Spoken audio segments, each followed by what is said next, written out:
Stanimir Petrovich woke up and sat straight up in his bed, awoken by the rooster. It was not even 6 in the morning. He got out of bed, put on his loafers and his dark green bathrobe. He opened the balcony doors and picked up the IKEA glasses from the evening before. He emptied the ashtray onto the grass, the way he often did. The sticky glasses were put in the sink. The sun peeked into the room with a strange, flowery wallpaper. Suddenly the dog started barking outside. Stanimir tied up his bathrobe, walked outside, and scared the dog by pretending to hit it with his loafer. It backed down. Good thing you have that monster on a chain. Good morning, Stanimir. It's your post right here. Thanks. The dog goes crazy for men like you, said Stanimir. It must like seeing a man actually breaking a sweat, doing something instead of walking around sockless all day. Enough with the comments, Emil. I'll go read my paper now if you don't mind. Stanimir pulled the paper from the millman's hand and slammed the door behind him. He put the paper down on the table and poured a cup of coffee. He grabbed some milk from the kitchen counter and twisted his ankle. Softly mumbling some grave insults, he sat down and went through the paper. He didn't get to the second page before he realized he was hungry. He got up to open the cupboard, only to find some stale bread that he didn't feel like eating. Second page of the newspaper. Bread factory opened in town. Stanimir had been without a job for several months now, as he was fired from his last job for being untidy. Or at least, that's what his boss said. Stanimir had worked as a plumber and went past houses in town. Some people had called the hotline and complained about Stanimir's muddy boots, which he never took off at the door. He'd then throw his toolbox in the corner, get to where the plumbing problem was, and bend down. He spent most of his days in boiler rooms or with his head inside kitchen cabinets, arching his back in some questionable shapes just to reach some piping that needed replacement. When he was otherwise bent down, he'd feel the eyes of the homeowners spraying right through his back. Lift up your pants, please. I saw the crack of dawn this morning already, and it was indeed a much prettier sight. Stanimir would then get up, banging his head on the kitchen counter, and loudly swearing something in terms of, "Do your plumbing yourself then, you stupid bint." Another call to the hotline. Complaints varied from his stench of garlic to the unkempt grey beard he wore, and so he was eventually called into the office and told to return his toolbox and leave. "But why, after years of service?" asked Stanimir. "It is because you're not representative. I'd rather put up my clients with my toothless grandfather instead of you. Your beard is disgusting. Do wash it just for Christmas, if even that." "No need to comment on my beard if it's not related to my performance, boss," said Stanimir. "What do I care?" replied the boss. "You come here smelling of garlic. Do you just put it on your toothbrush or what? You eat stale and nearly moldy bread at the customers' homes. Just seeing it gives me the nerves, Stanimir. You have to go." It was clear that Stanimir had no horse in this race. "You'd only wish you could grow this beard, you dummy," he yelled at his clean-shaven boss with fancy glasses and a fresh haircut. "I wouldn't even touch it if my life depended on it. I don't even want to think about what is hidden in a dusty piece of grey wool," said the boss. "Not even the wolves are as manly as I am," argued Stanimir. "At least they have wives and little pups. You're not even worth your last payslip for all I care. Go whip it home in shame. Then brush your teeth, get a vacuum cleaner through that beard of yours." Stanimir had had enough. He threw his locker keys onto the desk and told his boss to get the toolbox out of there himself. "Enjoy the stale bread I left in the locker, you heartless punk. You don't know about life, even less you know about plumbing. You can't tell connectors from couplings or valves from pipe fittings. You're just here to elevate yourself above your people and judging them unfairly from your pedestal." "Sorry, sir. Are we colleagues? Could you please just leave my office now?" This reply made Stanimir so angry that he took his water pump pliers from his back pocket, twitched his body in a backward position, and threw the pliers against the wall as hard as he could. He probably tore some part of his ankle because he heard it rip. For love, my dear grandmother, he yelled as he stumbled out of the office. Behind him, his boss was speechlessly looking at a big dent in the wall.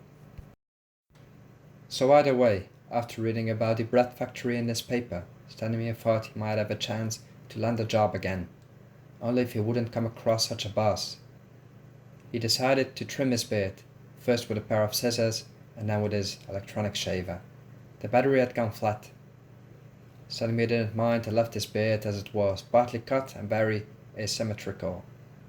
Well, it evens itself out with the asymmetrical horse face, he joked about himself as he looked in the mirror.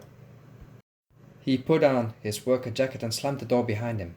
He hadn't brushed his teeth, but it would only be for a quick visit to the new factory in town. His ankle still hurt. It had stayed sensitive ever since he threw his plumbing pliers with all the force he had. Besides, he still hadn't fully released his anger.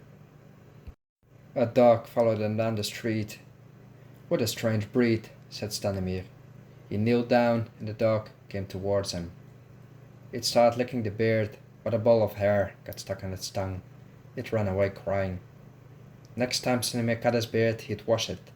He even thought of buying some lotion to make it a bit softer. Stanimir crossed the street and was greeted by a soft, summer-like smell of cypress. It came from a garden. The cypress trees made Stanimir remember the one time he visited Greece on a bus trip. He heard a friendly melody of conversation coming from the garden. It sounded like a bird's song, so soft and woman-like. The chatting and giggling of ladies was something Stanimir could always appreciate. He walked along the pavement and stopped to touch and smell a cypress tree. The chatter of the ladies was now close.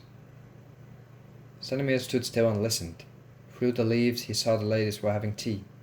They were soft, satin-like dresses, and even white gloves, gently holding their cups and biscuits without thinking too much of it.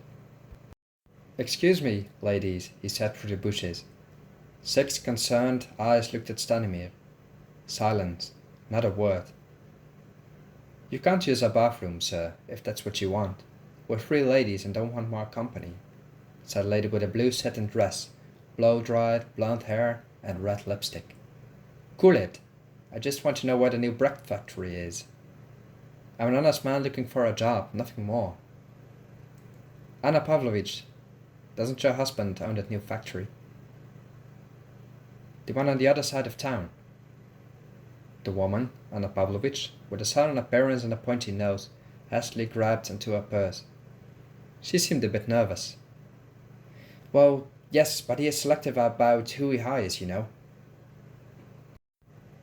Stanimir saw a slight bit of hope, took a comb out of his pocket and pulled it through his beard. "Ladies, do you even want to give me the light of day? Why are you so hesitatingly looking at each other? Don't I seem like an honest man to you?" "You certainly seem like you could hold a broom or a shovel, I guess. It's just that people don't like finding loose hairs in their bread. You seem a bit careless about your appearance, sir. Whether I look like a bum or not has absolutely nothing to do with my capabilities. I could do your plumbing, bring your bread to the stores, I could test if it tastes well." The lady started giggling, and the one with the blue satin dress decided to come down and open the gate for him. No matter his personal appearance, Stanimir did always have his way with people. His honesty shone through no matter what. He was a downright simple man, and for that reason people saw no danger in him. The same lady poured Stanimir a cup of tea. He drained it instantly and drank another 4. Then the woman with the bread factory owner said her husband would come home in an hour or so, after his working day. The hot August day came to an end and the birds were singing happily, flying from tree to tree. They looked down into the garden from the branches. "We do have a plumbing problem, though, if you don't mind." "Sure I don't. I'm flattered by hospitality, ladies. Frankly speaking, I haven't been treated this well in ages." The ladies seemed to like him, despite the boorish body language and the odor that came with it. "Let me guide you to the problem then," said the woman. She and her bread factory husband apparently owned the home. She pulled her hair backwards and tied it in a strange knot, as if she was going to work herself. She wasn't. she was just kneeling down to a tap that was leaking. The tap was outside and was apparently used to water plants in the flowery garden. It just keeps leaking. I hear it from my bedroom. It keeps me and my husband, Mr. Pavlovich, awake at night. Stanimir took the plumbing pliers from his back pocket. They had become his signature too. He carried them everywhere. He didn't even have a pen, neither did he have a signature. He liked getting his hands dirty with old-fashioned plumbing equipment. He adjusted the pliers around the tap and slammed it as hard as he could, as a peasant slapping a cow on the butt when it refuses to seek shelter. The leaking stopped instantly, and as the ladies applauded Stanimir Petrovich, a car pulled into the driveway. "It is Mr. Pavlovich," said Anna. "Clean your hands, throw the tool away and wash your beard. I might do a good word for you." Stanimir hadn't washed his beard ever since he cut it, only the stray dog had licked it. He washed it right under the tap, and the white tiles underneath the tap were covered in long grey hair. It was like Stanimir finally came clean and left a part of himself down there right under the tap. "Stand up now and fast," hissed Anna.